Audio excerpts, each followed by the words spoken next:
আল্লাহ তোমায় আমি ভুলেছি, ভুলেছি তোমার ঘর। জানি আমি মরিলে আসবে সজন, সবাই সেদিন হবে পার। আল্লাহ তোমায় আমি ভুলেছি, ভুলেছি তোমার ঘর। দুনিয়ার মায়া জাল করেছে বাঁধন, বেঁধেছে শয়তানি জাল। খুলবে কবে বাঁধন আমার, এসে গেল মৌতের কাল। আল্লাহ আল্লাহ আল্লাহ আল্লাহ।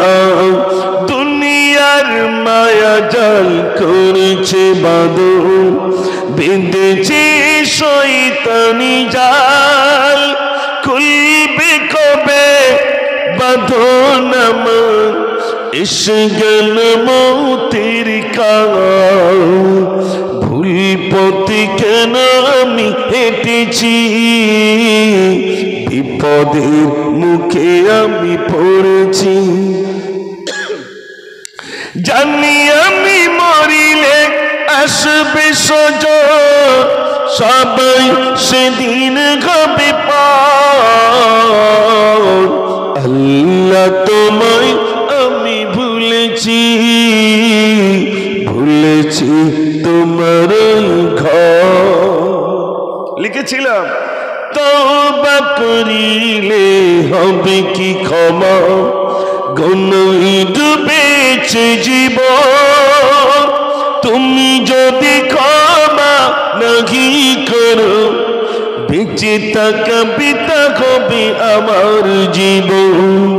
আল্লাহ আল্লাহ আল্লাহ আল্লাহ।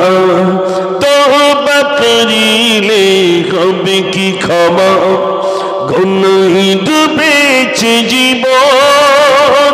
তুমি যদি ক্ষমা নাহি করো, বেঁচে থাকা পিতা হবে আমার জীবন। ভুল পথে কেন আমি হেঁটেছি, বিপদের মুখে আমি পড়েছি। জানি আমি মরিলে আসবে সজন, সবাই সেদিন হবে পার। আল্লাহ তোমায় আমি ভুলেছি, ভুলেছি তোমার ঘর। আমি তাকি তাকি মানুষের কবর কোথায়, আমি গুটি গুটি পায়ে তার কবরের ভিতরে ঢুকে কাফনের কাপড় চুরি করে বাজারে আমি বিক্রি করি। কি বিক্রি করে ভাই? কাফনের কাপড়। মন দিয়ে শুনবেন, ঘুমাচ্ছেন না তো? তাকবীর দেন, নারে তাকবীর। আল্লাহর নবী সাল্লাল্লাহু আলাইহি ওয়াসাল্লাম কি যুবক বলছে, হুজুর শুধু কাফনের কাপড় চুরি করা এটা তো মামুলি ব্যাপার, এটা তো স্বাভাবিক, এটা আমার কাছে কিছুই নয়। তবে মানুষ মারা গেলে কাফনের কাপড় তো চুরি করি। একদিনের একটা ঘটনা আপনার কাছে বলি। আল্লাহর নবী সাল্লাল্লাহু আলাইহি ওয়াসাল্লাম কি বলছে, ওই যুবক, ইয়া রাসূলুল্লাহ, আমার মনে হয় আমার গুনাহ আমার আল্লাহ ক্ষমা করবেন না, এত বড় অন্যায় আমি করেছি।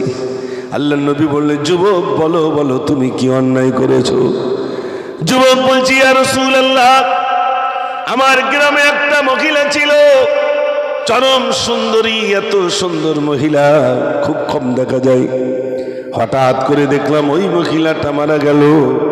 আমি তার জানাজা পড়ার জন্য হাজির হয়ে গেলাম, কিন্তু আমার উদ্দেশ্য ছিল তার কবরটা কোথায় আমি দেখব। মহিলা মারা যাওয়ার পরে তার কবর একটি জায়গায় হলো, আমি দেখলাম। গভীর রাতে আস্তে আস্তে আমি তার কবরের ভিতরে ঢুকে গেলাম। কবরের ভিতরে গিয়ে তার কাফনের কাপড়টা ছিনিয়ে নিয়ে আমি যখন চলে আসি, কে যেন আমাকে চিৎকার করে বলছে, যুবক, যুবক, তুই মহিলার কাপড়টা ছিনিয়ে নিয়েছি, কাফনের কাপড়টা নিয়েছি বটে, তাহলে এত সুন্দর নারী, তার সঙ্গে কি একটু ব্যভিচার তুই করতে পারলি না? তার সঙ্গে কি একটু খারাপ কাজ করতে পারলি না? কাফনের কাপড় নিয়েছিস। যুবক বলছি, ইয়া রাসূলুল্লাহ, আমি আবার পুনরায় কবরের ভিতরে ঢুকে গেলাম।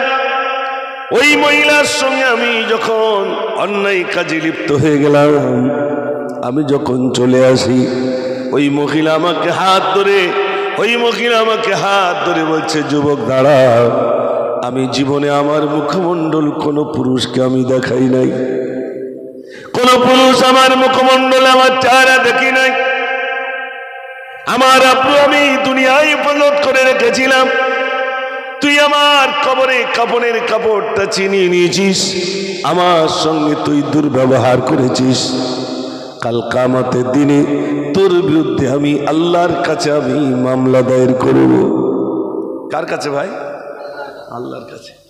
আমরা দুনিয়ায় অন্যায় যদি কেউ করে, আমরা কার কাছে মামলা করি?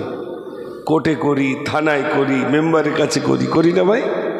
ভাই বিচারটা একটু করে দেন, বাড়িতেই অশান্তি। ও ভাইরা আমার, তিনি বলছেন আমি কার কাছে বিচার দেব? ইন্তেকালের পরে কবরের ভিতরে যুবকটাকে হাত ধরে বলছে, যুবক তুই দাঁড়া, আমি আল্লাহর কাছে তোর বিরুদ্ধে আমি সেদিন মামলা দায়ের করব। যদি বলেন কোন কিতাবে আছে? কিতাবের নাম মুকাশফাতুল কুলুব, ইমাম গজ্জালি রাহমাতুল্লাহ আলাইহি কিতাবের ভিতরে লিখেছেন। ভাইরা আমার, মন দিয়ে শুনবেন।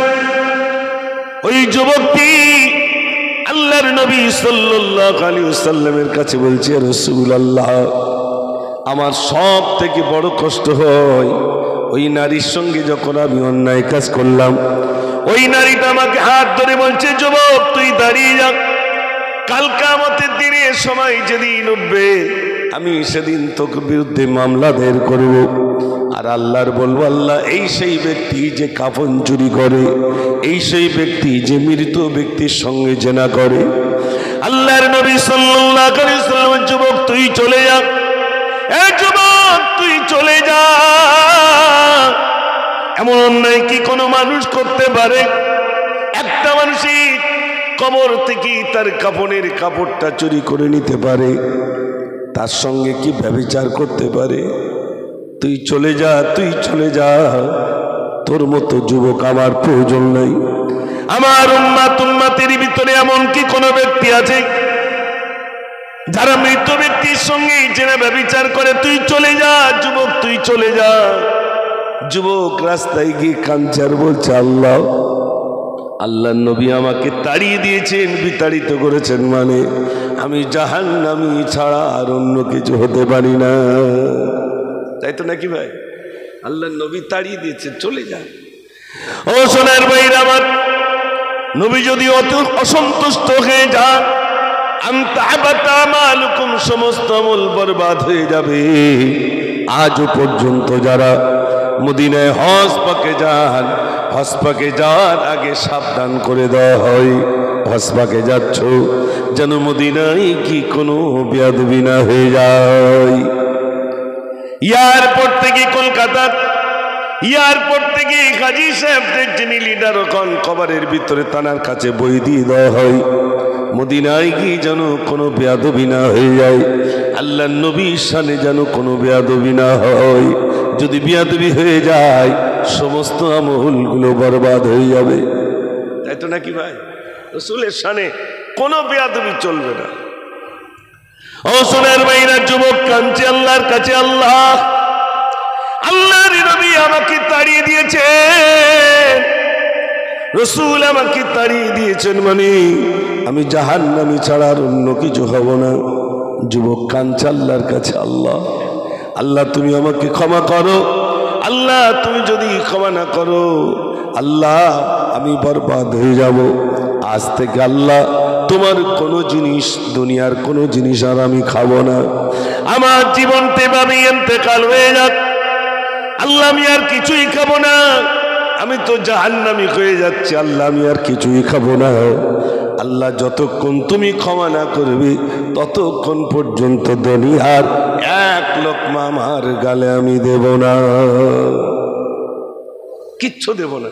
আমরাও তওবা করি না ভাই? এই কাজ আর করবো না, আবার করে ফেলি। তাস খেলবো না, তাস খেলে ফেলছি। ফ্রি ফায়ার খেলবো না, খেলে ফেলছি। হচ্ছে না ভাই? আরে হ্যাঁ বলেন জি। এই কাজ করবো না, করে ফেলছি। অন্যায় প্রতিনিয়ত করছি আর আল্লাহর কাছে ক্ষমা চাইছি। অনেকের লজ্জা পায়, কতবার ক্ষমা চাওয়া যায়? আপনি বলুন, একটা কাজ নিয়ে কতবার আল্লাহর কাছে, দুনিয়ার মানুষের কাছে, কোনো বাপ মার কাছে যদি বলি মা তুমি ক্ষমা করে দাও, প্রথমটা ক্ষমা করে দিলে, দ্বিতীয়বার ক্ষমা করে দিলে, তৃতীয়বার ক্ষমা, মা এবার বিরক্ত হবে না ভাই? তুই বারবার এরম করিস আর বারবার এসে ক্ষমা চাস। আর আল্লাহ বলছে বান্দা না, তুমি খালিস দিলে, তওবা করলে, আমি আল্লাহ তোমার মাসুম বান্দার নাই বানিয়ে দেব। জোরে বলুন সুবহানাল্লাহ। আল্লাহ রাব্বুল আলামিন বান্দাকে ক্ষমা করে দেন। ও যুবক ভাইরা, আল্লাহ রাব্বুল আলামিন বান্দাকে ক্ষমা করে দেন। বান্দা তুমি তওবা করো। আত-তাইবুনাল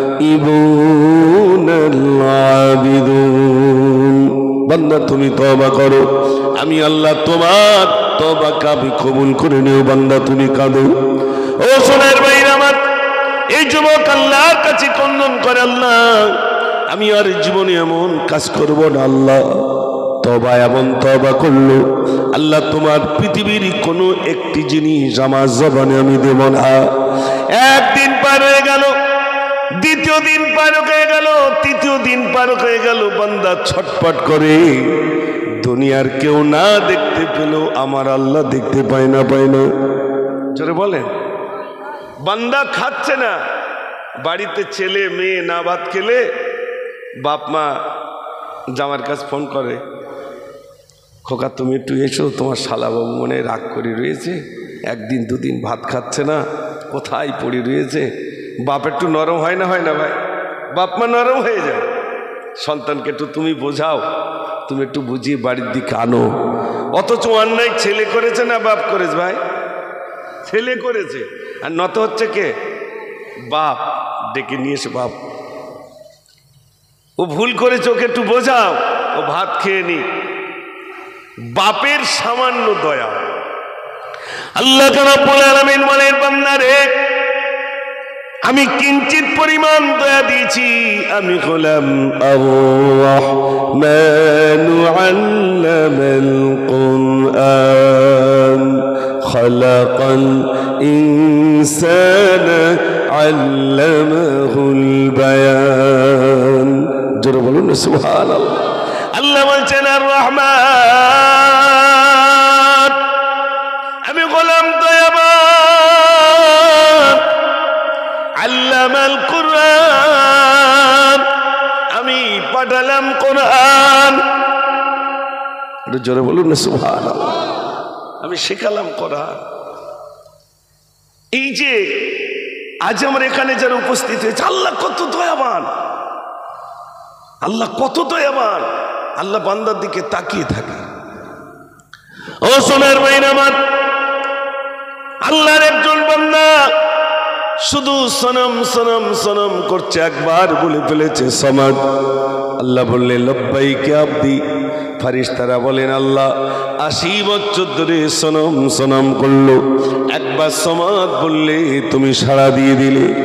আমার আল্লাহ বলেন ফারিস্তারে, আমি 1 বছর নই, 2 বছর নই, 80 বছর ধরে তাকিয়েছিলাম আমার বান্দা কখন আমাকে ডাকবে। একবার যেই না আমাকে ডেকেছে, আমি আল্লাহ আমার বান্দার ডাকে সাড়া দিয়ে দিলাম। ওই যুবক আল্লাহর কাছে কাঁদছে, 1 দিন নয়, 2 দিন নয়, 3 দিন। ভাইরা মাননাগারে পড়ে রয়েছে কাতরায়। আমার আল্লাহ ওই যুবককে ডেক দিয়ে বলেন, আমার বান্দা আর কাঁদিস না, আর কাঁদিস না, কাঁদিস না, আমি তোকে ক্ষমা করে দিলাম। বান্দা তুই কাঁদিস না, তুই অনেক গুনাহ করেছিস, কিন্তু তোর তওবায় আমি খুশি হয়ে গেলাম। এমন তওবা তুই করেছিস, আমি আল্লাহ খুশি হয়ে গেলাম। ওই তওবায় খুশি হয়ে আমি আল্লাহ তোর জীবনের ত্রুটিগুলো আমি রব্বুল আলামিন ক্ষমা করে দিলাম। ও যুবক ভাইরা, অন্যায় যদি করি কে ক্ষমা করবেন? আল্লাহ। দুনিয়ার মানুষ দেখলে ফেসবুকে, হোয়াটসঅ্যাপে আপনার পাঠিয়ে দেবে, দেখ এই ছেলেটা এই কাজ করেছে। আল্লাহ রাব্বুল আলামিন মানে বান্দা, আমি তোমার সমস্ত কিছু দেখাতে পারি। আল্লাহ রাব্বুল আলামিন দেখান না, বান্দা তুমি যে অন্যায় করেছো আমি সব দেখাতে পারি, দেখাবো। আল্লাহ দেখাবেন না? আল্লাহ সব দেখাবেন। সেদিন জবান বন্ধ করে দেবেন, হাত থেকে আমার বিরুদ্ধে সেদিন বলা হবে, এই হাত আমার বিরুদ্ধে বলবে, এই পা আমার বিরুদ্ধে বলবে, শরীরের সমস্ত অঙ্গ প্রত্যঙ্গ গুলো সেদিন আমার বিরুদ্ধে বলবে। আমি অস্বীকার করলে কি হবে? ভাইরা, আমার বিরুদ্ধে গ্রামের লোকে সুপারিশ করার দরকার হবে না। ইনি অন্যায় করেছে, তুমি কি জানো, কথা বলতে হবে না। আল্লাহ সেদিন জবানকে বন্ধ করে দেবেন, জবান তুমি বন্ধ হয়ে যাও। তুমি এই জবানে অনেক মিথ্যা কথা বলেছো, অনেক সত্য কথা বলেছো, আজ তুমি বন্ধ হয়ে যাও। আমি আল্লাহ, আমি হাতকে জিজ্ঞাসা করব, হাত সেদিন কথা বলবে। হাত সেদিন আমার বিরুদ্ধে আল্লাহর কাছে বলবে, আল্লাহ এই হাত দিয়ে এই অন্যায় করেছিল। বিশ্বাস হয় ভাই? একটু জোরে বলেন। এখন অনেকে মনে করবেন কি করে হাত কথা বল, হাত কথা বলতে হাতের রেখা দেখে তাই বিশ্বাস করতেছে। কেউ বলে দিচ্ছে তোমার এই হবে, ভাগ্যে ওই হবে। ওটা যদি বিশ্বাস করতে পারো তাহলে ওই হাত কেন কথা বলতে পারবে না? শরীরের সমস্ত অঙ্গ প্রত্যঙ্গ সেদিন সব আমার আপনার বুদ্ধি বলবে। দুনিয়ার পাড়ার লোকের সেদিন বলতে হবে না, সাক্ষী রাখতে হবে না। আর দুজন সাক্ষী আছে, কে বলেন তো? কিরামান কাতিবিনা ইয়ালামুনা মা তাফআলুন। দুজন হিসাব রক্ষককারী আছে, তানারা আমাদের সমস্ত ভালো আর মন্দ সব লিখেই যাচ্ছেন। একদিন লেখাটা শেষ হয়ে যাবে, হবে না ভাই? যেদিন লেখা শেষ সেদিন খাতাটা মুড়ে দেওয়া হবে, ডায়েরি কমপ্লিট। এই ডায়েরিটা কিয়ামতের দিন প্রত্যেকের গলায় ঝুলিয়ে দেওয়া হবে। আমার জীবনের কর্মের জীবন মনে করা যায় একটা মেমোরি কার্ড, একটা মেমোরি বলা যায়, সব তাতে লোড হবে। সেদিন আমার যেদিন আয়ু শেষ হয়ে যাবে ওটাকে রেখে দেওয়া হবে। কিয়ামতের দিন প্রত্যেকের গলায় সেদিন ঝুলিয়ে দেওয়া হবে। তোমার কর্মময় জীবনের ভালো আর মন্দ যা কিছু করেছো আজ তার সমস্ত হিসাবটাই তোমার গলায় ঝুলিয়ে দিলাম। আল্লাহ সেদিন ঝুলিয়ে দেবেন। আহা, ও ভাই আমার, আমি গজল শোনাম, একটুখানি শোনেন। মরণ আসবি, কখন আসবে কেউ জানি না, কোন মুহূর্তে আসবে কেউ জানি না। ভাইরা আমার, অনেকেই দেখবেন ইন্তেকালের সময় তাকে তওবা পড়ানো হয়, তওবা আস্তাগফিরুল্লাহ রব্বি মিন কুল্লি জামবিন ওয়া আতুবু ইলাইহি লা হাওলা ওয়ালা কুওয়াতা ইল্লা বিল্লাহিল আলিয়্যিল আযীম। তওবা পড়ানো হয় না? জীবনে যে অন্যায় করেছি অন্তত মরণের সময় পর্যন্ত তওবার দরজাটা খোলা। বান্দা, তওবার দরজাটা কোন পর্যন্ত খোলা? মরণের আগ পর্যন্ত তওবার দরজাটা খুলে রাখলাম। এর ভিতরে যদি তওবা করতে পারো আমি আল্লাহ ক্ষমা করে দেব, আর তওবা না যদি করতে পারো তাহলে আযাবের ভিতরে আমি আল্লাহ গ্রেফতার করব। ও সোনার ভাইরা আমার, বেশি বেশি করে তওবা করুন, আল্লাহর কাছে রোনাজারি করুন, চোখের পানি ফেলুন, নামাজে চালিয়ে যান, নামাজে দাঁড়িয়ে যান, আল্লাহর কাছে কাঁদুন আর বলুন, আল্লাহ আমাকে তুমি ক্ষমা করে দাও, আল্লাহ তুমি ক্ষমা করে দাও। হযরত মালিক দিনার রাহমাতুল্লাহ আলাইহি বলেন, একটা স্বপ্নের ভিতরে আমার জীবনটা বদলে গিয়েছিল। একটা স্বপ্ন দেখেছিলাম। হযরত মালিক দিনার রাহমাতুল্লাহ আলাইহি বলেন, গভীর রাতে আমি প্রস্রাবখানায় যাব, প্রস্রাবখানায় রাতে বার হয়ে গেলাম, স্বপ্নে দেখছি যেন আমি প্রস্রাবখানায় গেলাম। হঠাৎ দেখলাম পিছনে একটা একটা সাপ আমাকে তাড়া করে। সাপের তাড়ায় ছুটতে ছুটতে বেশ কিছু দূর চলে গেলাম। সামনে গিয়ে দেখলাম একটা বৃদ্ধ বাবাজি দাঁড়িয়ে রইলেন। আমি বুড়োটাকে বললাম, বুড়ো রে, তোমার হাতে যে লাঠিটা আছে ওই লাঠিটা দিয়ে সাপটাকে মারো। বুড়ো কিছুই বলল না। আমি আরো বেশ কিছু দূর চলে গেলাম, সাপের তাড়ায় শুধু ছুটতেই রইলাম। আর পিছন পিছন দেখলাম ওই বুড়োটা চুপটি করে দাঁড়িয়ে রইল। আমি বললাম, ওগো বৃদ্ধ বাবাজি, ওই লাঠি দিয়ে সাপটাকে মারো। বুড়ো কিছুই বলল না। এমন সময় দেখলাম ঘুম আমার ভেঙে গেল। আমি চিন্তা করলাম, কি স্বপ্ন আমি দেখলাম? আমি গভীর রাতে কি স্বপ্ন দেখলাম? সাপ আমাকে তাড়া করে নিয়ে যায়। সাপ কেন আমাকে তাড়া করে? অনেকে সাপ দেখে না ভাই, অনেকে সাপ দেখে। হুজুরি আমাদের কাছে তো তদবির করতে আছে বলে হুজুর শুধু সাপ দেখতে পাচ্ছি। বিশেষ করে মহিলারা বেশি দেখে, সাপ দেখতে পায়, স্বপ্নে বিরাট সাপ দেখছে। তো হযরত মালিক দিনার রহমাতুল্লাহ বলছেন, আমি স্বপ্নে দেখছি সাপ আমাকে তাড়া করে নিয়ে যাচ্ছে। সামনে বুড়ো দাঁড়িয়ে রয়েছে। এতবার বলছি তোমার লাঠি দিয়ে মারো না, বুড়ো কিচ্ছু বলে না। সাপ শুধু আমাকে তাড়িয়ে নিয়ে যাচ্ছে। হযরত মালিক দিনার রহমাতুল্লাহ আলাইহি বলেন, আমার ঘুম ভেঙে গেল। ঘুম ভেঙে আমি চিন্তা করলাম, এমন স্বপ্ন কেন আমি দেখলাম? আমি একজন আলেমের দ্বারস্থ হলাম। ও মাওলানা সাহেব, আমি একটা স্বপ্ন দেখলাম। কি স্বপ্ন দেখেছেন? বলছে, আবার স্বপ্নটা হলো আমি গভীর রাতে স্বপ্নে দেখছি একটা সাপ আমাকে তাড়া করে। সাপের তাড়ায় বেশ কিছু দূর চলে গেলাম। সামনে গিয়ে দেখলাম একটা বৃদ্ধ লাঠি নিয়ে দাঁড়িয়ে রয়েছে, চুপটি করে লাঠি নিয়ে দাঁড়িয়ে রইল। আমি বুড়োটাকে এত বললাম, বুড়ো লাঠি দিয়ে সাপটাকে মারো। বুড়ো কিছুই বলে না। আমার হঠাৎ করে আমার ঘুমটা ভেঙে গেল। আমার এখন কষ্ট হয়। বলুন বলুন, কি স্বপ্ন আমি দেখেছিলাম? কষ্ট হচ্ছে না তো আপনাদের? মাশাআল্লাহ। যদিও 12টা বেজে গেছে, ওই জন্য বলছি একটু জিজ্ঞেস করে নিচ্ছে। যদি কষ্ট হয় ছেড়ে দেবো, কেননা মানুষ কষ্ট পাবে আর আমি আনন্দে বক্তব্য রেখে যাবো সম্ভব নয়। একটু হ্যাঁ না বলবেন, ইনশাআল্লাহ খুব তাড়াতাড়ি শেষ হয়ে যাবে। আর একবার আওয়াজ দেন দেখি, নারে তাকবীর। মাশাআল্লাহ। আর যুবক ভাইয়ের একটু আগের দিক, অনেক যুবক ভাইরে রয়েছেন আশেপাশে, আমি শোনাবো তো গজল ইনশাআল্লাহ। ভিতরে আসুন। বলছিলাম হযরত মালিক দিনার রহমাতুল্লাহ আলাইহির কথা মনে আছে তো? স্বপ্ন দেখেছেন ভাইরা? আমার মহাশয় উত্তর দিচ্ছেন, শোনেন। আপনি যে স্বপ্নটা দেখলেন, গভীর রাতে দেখছিলেন যে সাপটা, ওটা সাপ নয়, ওটা সাপ নয়, ওটা হলো আপনার বদামল।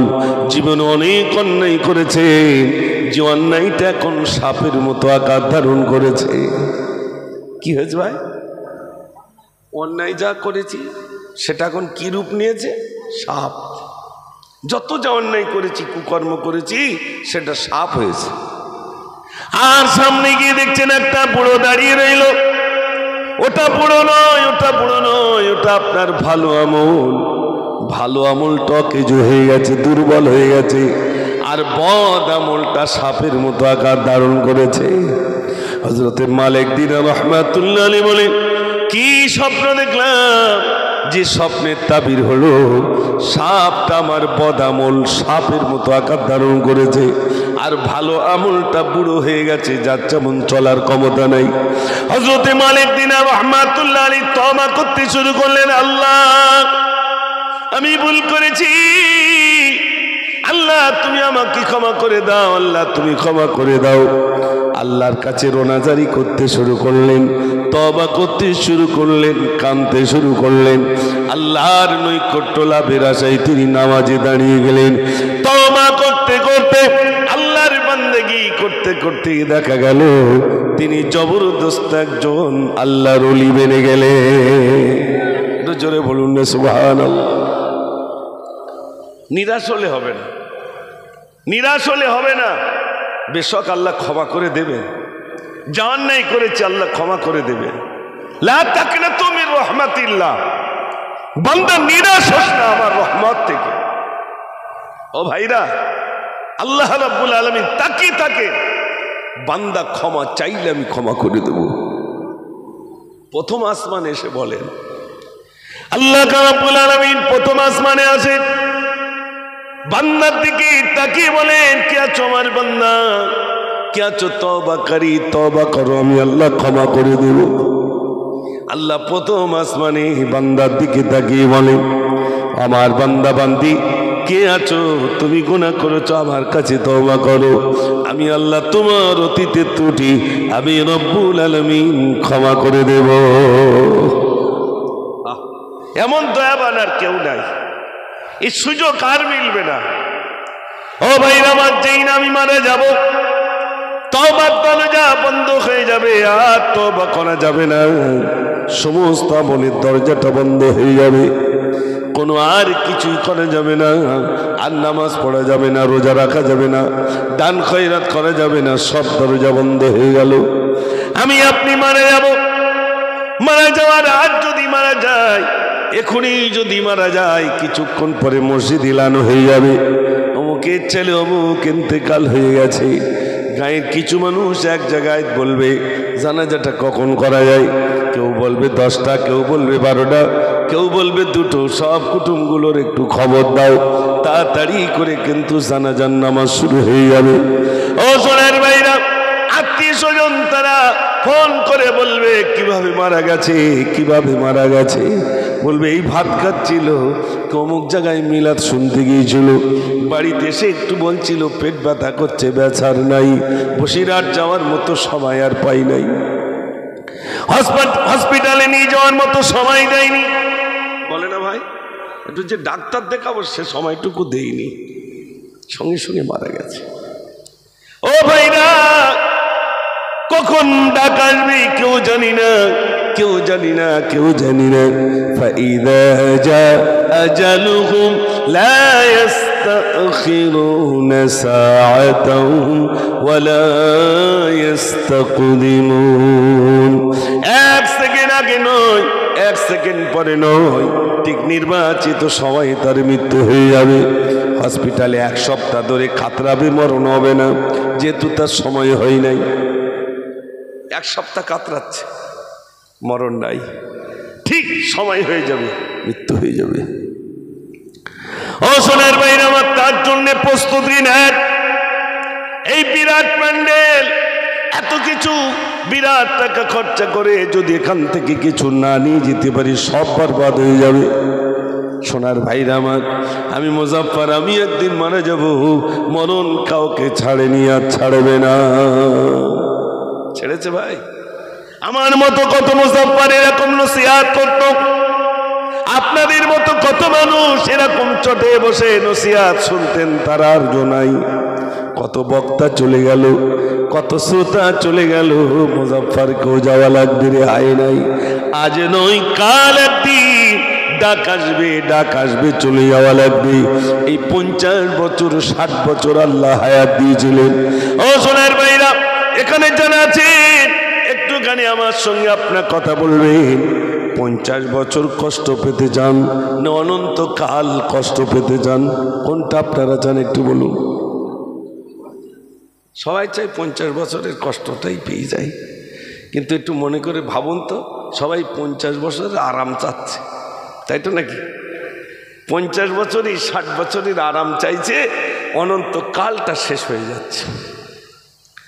ও ভাইরা আমার, যে কালের কোনো শেষ নাই, অনন্তকাল ধরে থাকবে, সেখানে পেশাব হবে না, পায়খানার জায়গা নাই। দুনিয়ায় তো পেশাব পায়খানার জায়গা আছে, ওখানে পেশাবের জায়গা থাকবে না, পায়খানা করে জায়গা থাকবে না, বরং বান্দা ঢেকুর তুলবে, সব কিছু বান্দার হজম হয়ে যাবে। দুনিয়ার হুর গেলেমান, যুবক ভাইরা শোনেন, দুনিয়ার হুর গেলেমান যা ফোনে সর্বনাশ করছে, এ তো দুনিয়ার হুর। আর জান্নাতি হুরগুলো দেখতে কেমন হবে? আমার কথাগুলো একটু শোনেন যুবক ভাইরা। দুনিয়ার হুরগুলোর পিছনে ছুটে ছুটে জীবনটাকে বরবাদ করে ফেলছি, আর জান্নাতি হুরগুলো শোনেন কেমন দেখতে হবে। এ তো সামান্য চেয়ার, জান্নাতি চেয়ারে বসবে কিরকম? যেরকম 2-1 লোক দেখেন পার উপর, ঠ্যাঙের উপর ঠ্যাং তুলে দিয়ে খবরের কাগজ এরকম করে পড়ে না ভাই, বেশ মাঠের ধারে কায়দা করে বসে খবরের কাগজ পড়ে, ঠিক ওই রকম পার উপর পা দিয়ে বসে থাকবে। আর হুর এসে ঘাড়ে হাত দেবে, ফিরে তাকিয়ে দেখবে সর্বনাশ। এত সুন্দর দেখতে, শুধু হাতগুলো দেখবে এত পরিষ্কার হবে, হাড়গুলো দেখা যাবে। কি দেখা যাবে ভাই? এর ভিতরে যে হাড় আছে না, হাড় দেখা যাবে। আর হাড়ের ভিতরে যে মগজগুলো রয়েছে, ওই মগজগুলো পর্যন্ত দেখা যাবে। জোরে বলুন না সুবহানাল্লাহ। এত সুন্দর হুর গেলে মান্না থাকবেন, ওই হুরেরা জান্নাতীদের জন্য অপেক্ষায় থাকবেন, অপেক্ষায় থাকবেন। আমি তোমার জন্য ইন্তজারে ছিলাম। তুমি দুনিয়ায় 50টা বছর আল্লাহর হুকুম পালন করে এসেছো, আল্লাহকে রাজি করে এসেছো। আল্লাহ আমাকে তোমার জন্য নির্বাচিত করে রেখেছে। 50টা বছর একটু কষ্ট করে যেতে পারলে হয়। ও ভাই, আমার ফাতেমা তুজ-জাহরা রাদিয়াল্লাহু তাআলা বিয়ে হয়ে গেল গরিব ঘরে। বিশ্বনবী সাল্লাল্লাহু আলাইহি ওয়াসাল্লাম মেয়েটাকে বিয়ে দিলেন। কাপড়ও নাই, কিছু নাই। ভাইরা আমার, আল্লাহ রাসূল সাল্লাল্লাহু আলাইহি ওয়াসাল্লাম একটুখানি গেলেন ফাতেমার বাড়িতে। ঘরের দরজা আওয়াজ দিচ্ছেন, ফাতেমা, ও ফাতেমা। ঘরের ভিতর থেকে আওয়াজ আসছে, আব্বা এখন ঘরের ভিতরে প্রবেশ করবেন না। আমি এমন একটা কাপড় পরিধান করলাম, একটা কাপড় ছাড়া দ্বিতীয় কাপড় আমার বাড়িতে নাই। একটা কাপড় আছে, আল্লাহ নবী গায়ের কাপড়টা, চাদরটা ছুড়ে দিলেন, ফাতেমা এটা তুমি মাথায় দাও। ফাতেমাকে ডাক দিয়ে নবীজি বললেন, ফাতেমা শোনো, এরকম কষ্ট করে যদি তুমি একটু আসতে পারো, আল্লাহ রাব্বুল আলামিন যত নারীদের জান্নাতি করবেন, আল্লাহ তাদের সর্দারি করে তোমাকে তুলবে। ভাইরা আমার, সেই ফাতেমাকে যখন কবরে রাখা হবে, হযরতে আবু যার গিফারি কবরকে বলছেন, কবর তুমি কি জানো তোমার কবরে কাকে প্রবেশ করানো হবে? তুমি কি জানো? কবর থেকে গায়েবী আওয়াজ আসছে, আমি কাউকে চিনি না। কে নবীর বেটি? কে নবীর বেটি? ফাতেমা, আমি কাউকে চিনি না। যিনি আমল করে আসবেন, আমি কবর তার সঙ্গে সদ্ব্যবহার করব। আর যিনি অসৎ কাজ করবেন, আমি তার সঙ্গে অসৎ আচরণ করব। ও সোনার ভাইরা, বাপটা ওই কবরের ভিতরে শুয়ে, কবরের আযাব কোনদিন আমরা চোখে দেখেনি, তবে কিতাবে তো পড়েছি এত আযাব হবে। ওই আযাব আমাদের সহ্য করার মতো ক্ষমতা নাই। আমার আল্লাহ রাব্বুল আলামিন মুমিনদের জন্য এমন ঘুম পাড়িয়ে দেবেন, কবরে যখন মুমিন ঘুমাবে, কিয়ামতের দিন যখন সিংহায় ফুঁক দেওয়া হবে, হযরতে ইসরাফিল আলাইহিস সালাতু ওয়াসসালাম যখন সিংহায় ফুঁক দিবেন, তখন ঘুম ভাঙবে। ঘুম ভেঙে চোখ টলতে কিয়ামতের ময়দানে উঠবেন। জোরে বলুন না সুবহানাল্লাহ। সেদিন ওই জান্নাতি মানুষ বলবে, আল্লাহ এত তাড়াতাড়ি আমার তুমি ঘুম ভাঙালে কেন? জোরে বলুন না সুবহানাল্লাহ। হাজার বছর পার হয়ে যাবে, তারপরে আল্লাহ তুলবেন, তাও চোখ ডলবেন আর বলবেন, আল্লাহ এত তাড়াতাড়ি তুমি আমাকে ডেকেছো কেন? আহা, 50টা বছর একটু কষ্ট করে যেতে হবে। এরপরেই রয়েছে অনন্তকাল, যে কালের কোনো শেষ নাই। শান্তি আর শান্তি। জোরে বলুন না সুবহানাল্লাহ। আজ এখানে আমরা যারা বসেছি, অনন্তকাল যাতে শান্তিময় সুখময় হয়, কবরটা যাতে শান্তিময় সুখময় হয়, তার জন্যই তো উপস্থিত হয়েছি, নাকি ভাই? এখানে আজ বসার উদ্দেশ্য কি? আমরা রসুলের সুন্নাহগুলো ছেড়ে দিয়েছি, আল্লাহর হুকুমগুলো লঙ্ঘন করছি, যাতে আমরা আল্লাহর হুকুমগুলো মানতে পারি আর রসুলের সুন্নাহগুলো জীবনে ধারণ করতে পারি। তার জন্যই তো আলোচনা সভা, নাকি ভাই? তার জন্যই আলোচনা সভা। আমার যুবক ভাইরা, এই জীবন নয়, এরপরে অনন্তকাল ধরে থাকতে হবে। এটা 50 বছর 60 বছরের জীবন। এই দেখতে আচ্ছা বলুন তো, ওই ছোটোবেলায় যা করেছি তা মনে আছে না নাই? আপনাদের অনেকের মনে নাই?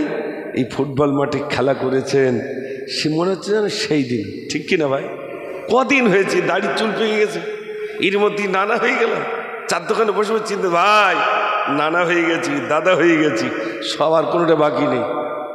নিজে নিজে বলছি 40 বছর 45 বছর বয়স, এর ভিতরে সব হয়ে গেছি। আপনি বলুন, এর ভিতরে আপনি 12টা বছর শিশুকালটা বাদ দেন, বাকিটা ধরুন কটা বছর আছি ভাই? এই মাত্র কটা বছর। এর জন্যেই 2 হাত দিয়ে আঁচড়ে নিচ্ছি, দুনিয়া সব নীলিমুজি ভালো হয়, দুনিয়ার সব কিছু হলে তারপরেও যেন আমার উদর ভরবে না, সব কিছু হলে ভালো হয়। দুনিয়াকে পাওয়ার জন্য মানুষ ছুটবে, দুনিয়া থাকবে না। যুবক ভাইরা কষ্ট হচ্ছে নাকি? শোনেন, আপনাদের মতো যুবক, আর যুবকের ওয়াজ করছি, শোনেন, আপনাদের মতো একটা যুবক হযরতে খিজির আলাইহিসসালাম রাস্তা দিয়ে আসে। খিজির আলাইহিসসালামকে জিজ্ঞেস করছেন, হুজুর আমি একটু বিরাট টাকার মালিক হতে চাই। তো হুজুর বলছে, কত টাকার মালিক হবে? তো বলছে, হুজুর অনেক টাকার। তো অনেক টাকার মালিক, যেরকম অনেক যুবকরা এখন লটারির টিকিট কাটে না ভাই, হ্যাঁ না বলেন না? হ্যাঁ, ভ্যান চালিয়ে টোটো চালিয়ে টিকিট কেটে নিয়ে আসতেছে, আর মনে মনে করতে কাজ বেঁধে যাবে, অথচ মিলাদ শুনতেও বাদ দিচ্ছে, ওদিকে টিকিটও কাটছে। যদি একটু বেঁধে যায় ব্যাস, বসে বসে খাবো। আর টিকিট কাউন্টার দিন দিন বাড়ছে না কমছে ভাই? দিন দিন বাড়ছে। ও বসে রয়েছে, অফার দিচ্ছে, এত কিনলি মোটামুটি যদি পড়িয়ে যায় ব্যাস তোমার বিরাট কিছু। আহা, হযরত খিজির আলাইহিসসালামের কাছে এক যুবক জিজ্ঞেস করছে, হুজুর আমি বিরাট টাকার মালিক হতে চাই। হুজুর বললেন, কত টাকার মালিক? যুবক বলছে, হুজুর অনেক টাকার মালিক হতে চাই। হযরত খিজির আলাইহিসসালাম বললেন, কান মতো ধনী ব্যক্তি হতে চাও, একটুখানি দেখেছো। ও দেখে দেখে দেখলো একটা বিরাট স্বর্ণকারের দোকান, চতুর্দিকে শুধু সোনা আর সোনা। হুজুরের কাছে বলছে, হুজুর বিরাট সোনার একটা দোকান দেখলাম, চতুর্দিকে সোনা সোনা, আমার ওই রকম ধনী ব্যক্তি আমি হতে চাই, একটু আমার জন্য দোয়া করে দেন। খিজির আলাইহিসসালাম বললেন, এখনই দোয়া করে দেব, তুই এরকম টাকার মালিক হয়ে যাবি, কিন্তু একটুখানি দেখে আয় কেমন সুখে আছে, শান্তিতে আছে, একটু শুনি আয়। দোয়া করে দেব, তা কেমন শান্তিতে আছে একটু শুনি আয়। এসে বলছে, হুজুর তাহলে শুনে আসি। বলছে, যা।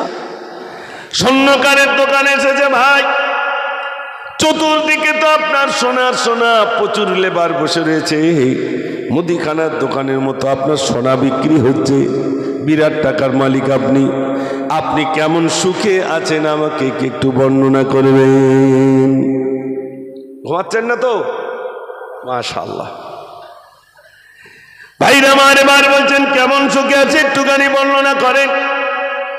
স্বর্ণকারের দোকানদার বলছে, ভাই কি সুখের কথা বলবো, ওই ক্যাশ বাক্সে যে বাচ্চাটি বসে রয়েছে সবাই যেন ওটা আমার ছেলে, কিন্তু ওটা আমার ছেলে নাই, ওটাই হলো আমার হারামজাদা ছেলে। উপন্যাস করেছে, এত টাকার মালিক, চতুর্ধারে সোনা সোনা, হারামজাদা হবে কেন?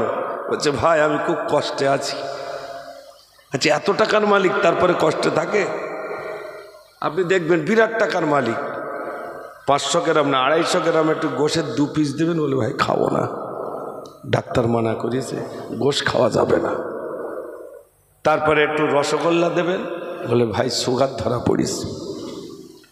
একটু দই দেবেন, একদম মোটে খাওয়া যাচ্ছে না। একটু ঠান্ডা দেবেন, ভাই ফ্রিজের জিনিস ডাক্তার একেবারে নিষেধ করে দিয়েছে। ডাল দেবেন, গ্যাস হয়, তা খাবে কি? আলু খাওয়া যাবে না, মাটির তলার জিনিস ডাক্তার নিষেধ করে দিয়েছে, কিচ্ছু খাওয়া যাচ্ছে না, তাহলে খাবে কি? কচুর পাতা। টাকা দিয়েছে, খাওয়া দেয়নি। আর একটা গরিবের কাছে মালসাখানি গোশ নিয়ে যান, ও সোজা টেনে দিয়ে বলবে, আর আছে নাকি? ঠিক বলছি না ভুল বলছি ভাই? আল্লাহ টাকা দিয়েছেন, রুজি দেননি, কেড়ে নিয়েছে। পকেটে একটা টাকা থাকবে, খেতে পারবি না, টাকা থাকবে খেতে পারবি না, শুধু দেখাই হবে।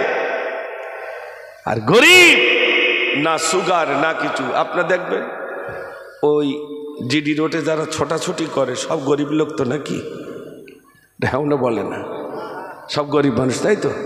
সব যারা রাস্তায় ছোটাছুটি করে বেশি, সকাল হয়েছে দেখো দৌড়চ্ছে। চাচা দৌড়চ্ছ কেন? বলে আর বলো না, সুগার ধরা পড়েছে।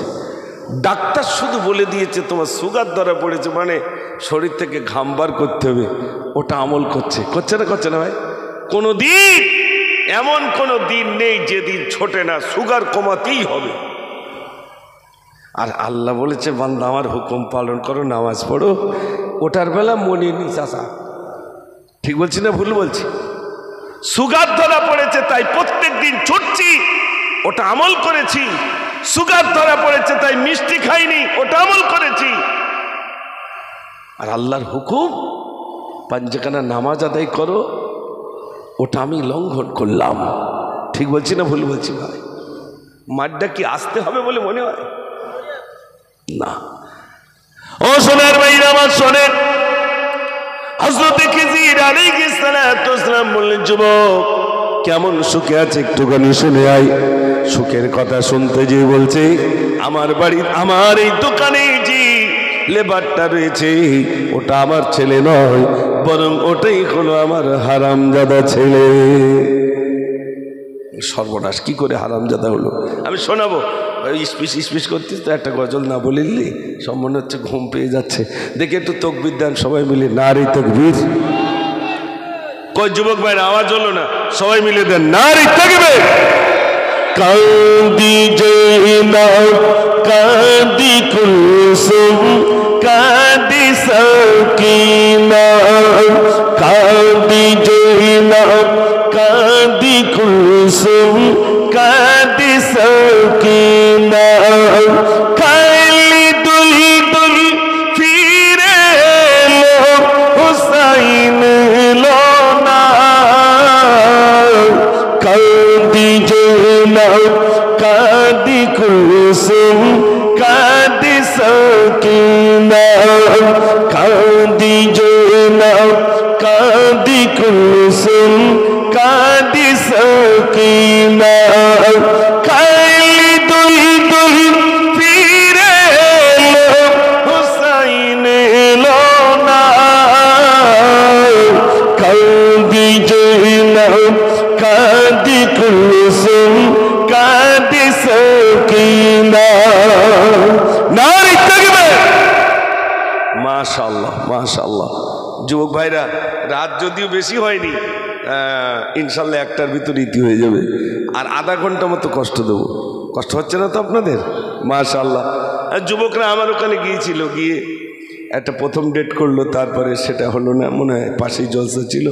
হুজুর আমাদের এখানে অনেক বড় একটা জলসা, অতএব ডেটটা আবার পাল্টাতে হবে। যাই হোক, আলহামদুলিল্লাহ এই দিনটাই মুকাররার ছিল।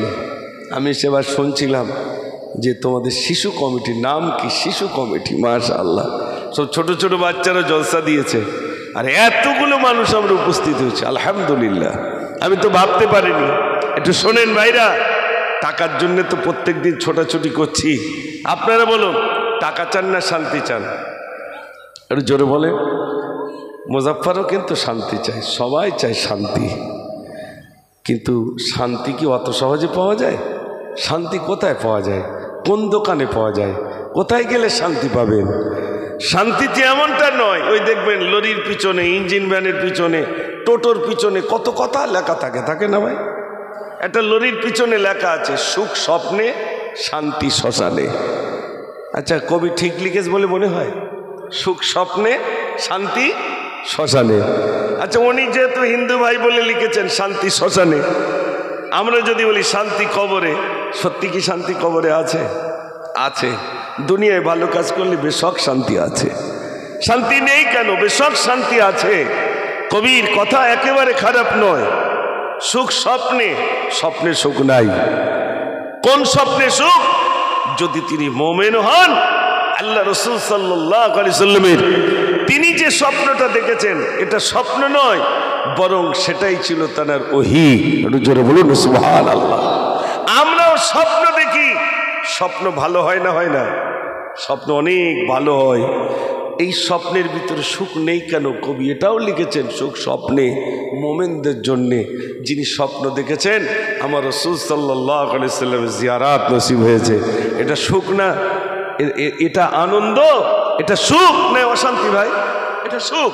রাসূলের জিয়ারাত নসিব হয়ে গেছে মানে আল্লাহ তার জীবনের ত্রুটি ক্ষমা করে দেবেন। জোরে বলুন না সুবহানাল্লাহ।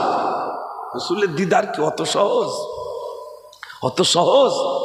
শেখ সাদি রহমাতুল্লাহ একটা গজল লিখেছিলেন, বালাগাল উলা বিকামালিহি কাশাফাত দুজা বিজামালিহি হাসনাত জামিউ খিসালিহি।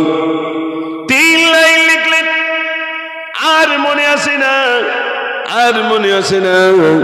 গভীর রাতে তিনি চিন্তা করেন, খাতা একদিকে কলম আর একদিকে তিনি চিন্তিত, এরপরে লাইনটা কি লিখব? গভীর রাতে আল্লাহ রাসূল সাল্লাল্লাহু আলাইহি সাল্লামের দিদার নসিব হয়ে গেল। নবীজি বলছেন, সাদি রে, এ সাদি, তোমার মুখটা মলিন কেন? তোমার মুখটা মলিন কেন? কি হয়েছে বলো? সাদি বলছেন, ইয়া রাসূলুল্লাহ, আপনার সামনে আমি গজল লিখছিলাম, কবিতা লিখছিলাম। কি লিখছিলে বলো? বালাগাল উলা বিকামালিহি কাশাফাত দুজা বিজামালিহি হাসনাতু জামিউ খিসালিহি।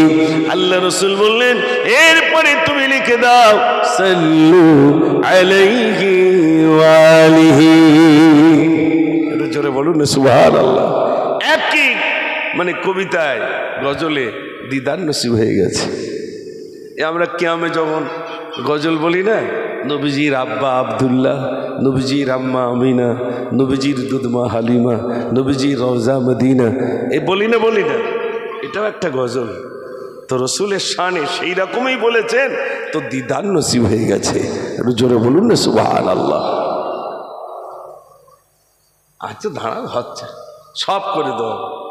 ওরা থলে যতক্ষণ না পড়তে বলে অত সহজে ছাড়বে না, আমার ছাড়বে বলে মনে হয়। থলে ভর্তি করিলে তারপর ছাড়বে ইনশাল্লাহ। তোমরা মেহমানদের চা খাইয়ে দাও, একটু চাটা যাতে ঘুম না আসে সেগুলো ব্যবস্থা করো, তারপর আমি এদিকটা দেখছি ইনশাল্লাহ। একটু তাকবীর দেন, নারে তাকবীর, মাশাআল্লাহ। ও সোনার ভাইরা আমার, হযরত খিজির আলাইহিস সালাতু ওয়াসসালাম বলে, যুবক যাও, তুমি দেখেছো ওই ব্যক্তি কতটা সুখে রয়েছে। সুখের কথা যখন শুনলো, ভাইরা আবার এবার জিজ্ঞাসা করছেন, কেন এমন অবস্থা হলো একটুখানি বলেন। ওই ছেলেটা হারামজাদা কেন? আচ্ছা হারামজাদা মানে কি ভালো? জোরে বলে না। হারাম মানে কি? একটা নিষিদ্ধ। ওই ছেলেটা বৈধ নয়, অবৈধ। হালাল বৈধ, হারাম অবৈধ। অবৈধ কি করে হলো এটা শুনতে হবে। তাই জিজ্ঞেস করছো, ভাই একটু বলবেন ছেলেটা অবৈধ কি করে হলো, হারামজাদা কি করে হলো? ভাইরা আমার, তিনি বলছেন, আমি বিবাহ করেছিলাম, 1 বছর 2 বছর 3 বছর পার হয়ে গেল, আমার বিবি অসুস্থ হয়ে যায়। আমার বিবি অসুস্থ হয়ে গেলে আমি ডাক্তারখানে নিয়ে গেলাম, এত টাকা খরচা করি, কোনো মতে আমার বিবি সুস্থ হয় না। লক্ষ লক্ষ টাকা পিছনে চলে গেল।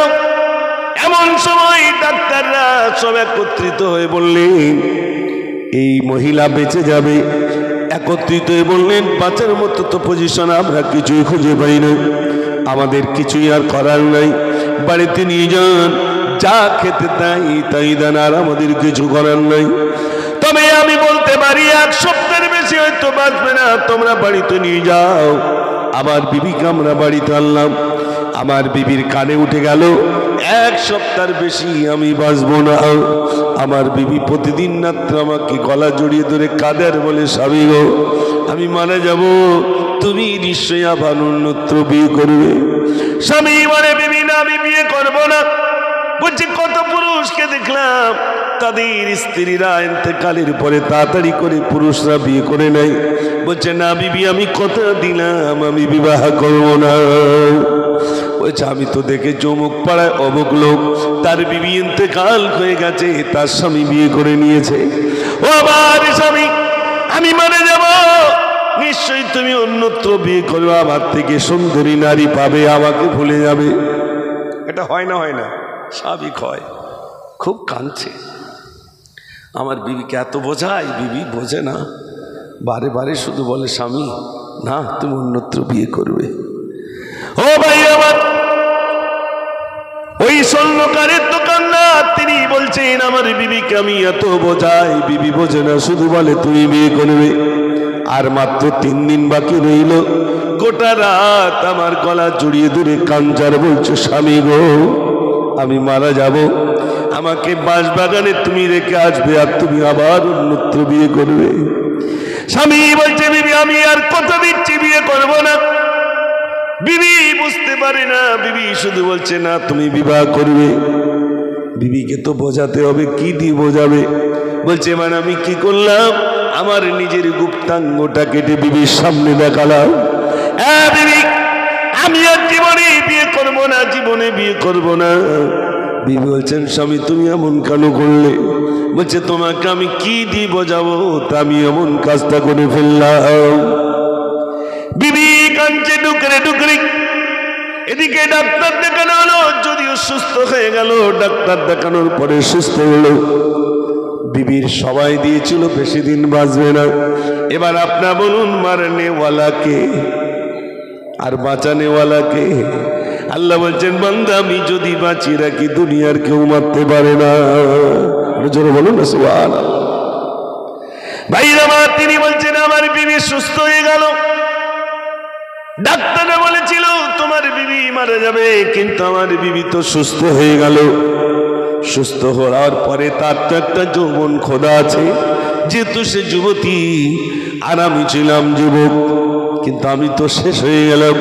তার তো একটা যৌবন খোদা আছে, ওই যৌবন খোদা মেটানোর জন্য অপর পুরুষ দিয়ে যৌবন খোদা মেটানোর পরে যে সন্তানটি হয়েছে সবাই জানে ছেলেটা আমার, কিন্তু ছেলেটা আমার নয়, ওটাই হলো আমার হারামজাদা ছেলে।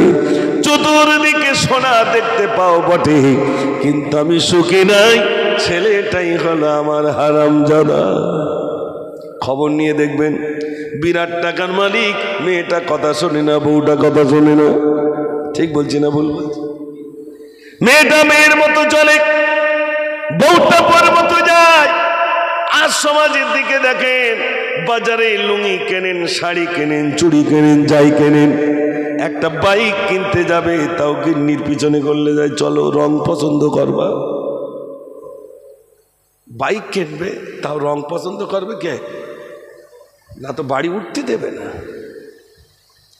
আর বসিরহাটে মার্কেটে, আরে বাবা আমি একদিন বলে ফেলি যে যা ঘুরতে বলো রোজাইনি, আমার দিক ড্যাম ড্যাম করতে তাকাচ্ছে, বুঝতে পেরেছে যে রোজাইনি। আমি সারাদিন টোটো করে বসিরহাটের এই দোকান আর ও দোকান, কষ্ট হবে না? হবে না ভাই? আর সেই রোজা পড়েছে, সেখান থেকে শাড়ি কেনা চুড়ি কেনা চলতেছে, তার মানে ঈদই যাবে। সারা মাস বলো রোজা করিনি। যে রোজা করে সে কি ওইসব কেনার জন্য ছটফট করে? জোরে বলে। আর যে রোজাইনি সে শুধু মার্কেট করতেছে। আমার শাশুড়ির জন্য লেইছি, আমার শ্বশুরের জন্য লেইছি, আমার গা ওনার জন্য লেইছি। বলতে রোজা করিস? বলে 27 থেকে দেখি করবান ওখানতে, 27 থেকে ধরবে, 27, 28, 29, 29 গেলে চাঁদ যেভাবে সিদার করে বের করবি। যদি চাঁদ না দেখা দেয় ইমাম সাহেবের কাছে বারবার বল, সে বাংলাদেশে চাঁদ দেখা গেছে, আমার কেন কি হচ্ছে? বলবে না? বলবে না ভাই? তার মানে ওর 29টা হয়ে যাচ্ছে, 30 গেলি বিরাট কষ্ট। বাইক সার্ভিস করা কমপ্লিট বললি হবে, 30-এর জায়গায় যাওয়া যাবে না। যিনি ইবাদত করবে ওটা মনে থাকবে না ভাই। সোনার ভাইরা, অর্থ শান্তি দিতে পারে না, অর্থ শান্তি দিতে পারে না। শান্তি কোথায়? আলা বিযিকরিল্লাহি তাতমাইন্নুল কুলুব। শান্তি যদি পেতে চাও একমাত্র আল্লাহর স্মরণের ভিতরেই শান্তি নিহিত রয়েছে। একটু জোরে বলুন সুবহানাল্লাহ। সোনার ভাইরা, যত যুবক ভাইরা এসেছেন, আপনাদের কাছে আমার একটাই আরজু, এক্ষুনি 5 ওয়াক্ত নামাজ পড়তে পারবেন না, শুক্রবার দিয়ে জুমা দিয়ে শুরুটা করুন। প্যান্ট পরেছেন কি আছে, গেঞ্জি পরেছেন তো কি আছে, কোনো অসুবিধা নাই।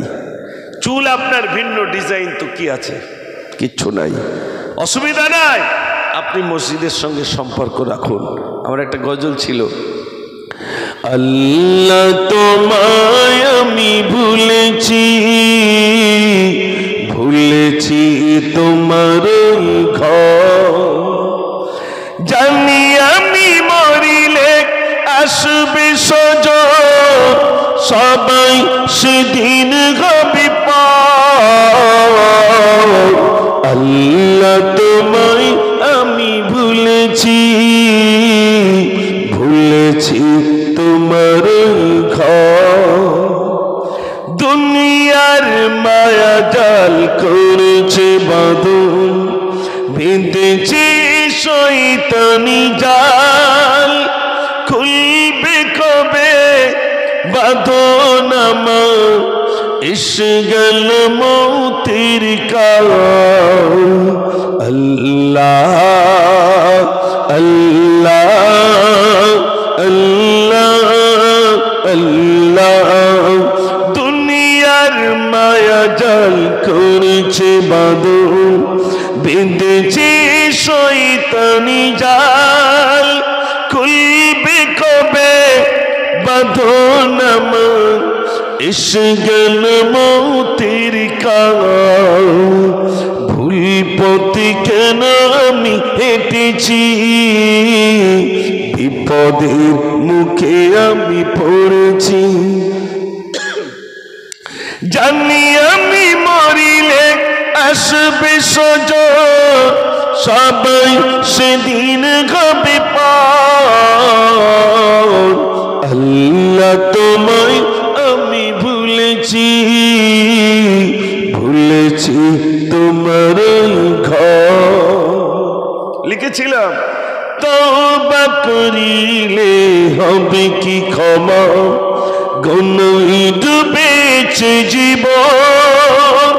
তুমি যদি ক্ষমা নাহি করো, বেঁচে থাকা পিতা হবে আমার জীবন।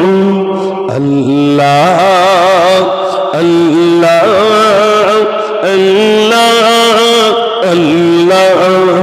তওবা করিলে হবে কি ক্ষমা, গুনাহে ডুবেছে জীবন। তুমি যদি ক্ষমা নাহি করো, বেঁচে থাকা পিতা হবে আমার জীবন। ভুল পথে কেন আমি হেঁটেছি, বিপদের মুখে আমি পড়েছি। জানি আমি মরিলে আসবে সজন, সবাই সেদিন হবে পার। আল্লাহ তোমায় আমি ভুলেছি, ভুলেছি তোমার ঘর। একবার আওয়াজ দেন নারে তাকবীর। মাশাআল্লাহ। আমার যুবক ভাইরা, শুক্রবার অন্তত প্রথম থেকে শুরুটা করুন। জুমার দিন দেখবেন আপনার শারীরিক থেকে দুর্বল থেকে শুরু করে আপনার শরীরের ভিতরে একটা প্রশান্তি আসবে যখন আপনি নামাজি হবেন। বিশ্বাস করুন, আপনি যখন নামাজি হবেন আপনার অন্তরের ভিতরে একটা আনন্দ, কিচ্ছু না, দেখবেন আপনার শরীরটা উৎফুল্ল। আমার কথা একদিন ট্রাই করুন, সকালে 10টার সময় উঠবেন একদিন, আর একদিন ফজরের নামাজ পড়তে উঠুন, দেখবেন কোনটা ভালো লাগে। যদি 10টার সময় উঠে ভালো লাগে একটু ফোন করে বলবেন। আর ফজরের নামাজ যদি আপনি জামাতের সহিত পড়েন, কোনটা ভালো লাগবে একবার জীবনে ট্রাই করে দেখবেন। আপনাদের মতে কোনটা ভালো লাগবে ভাই?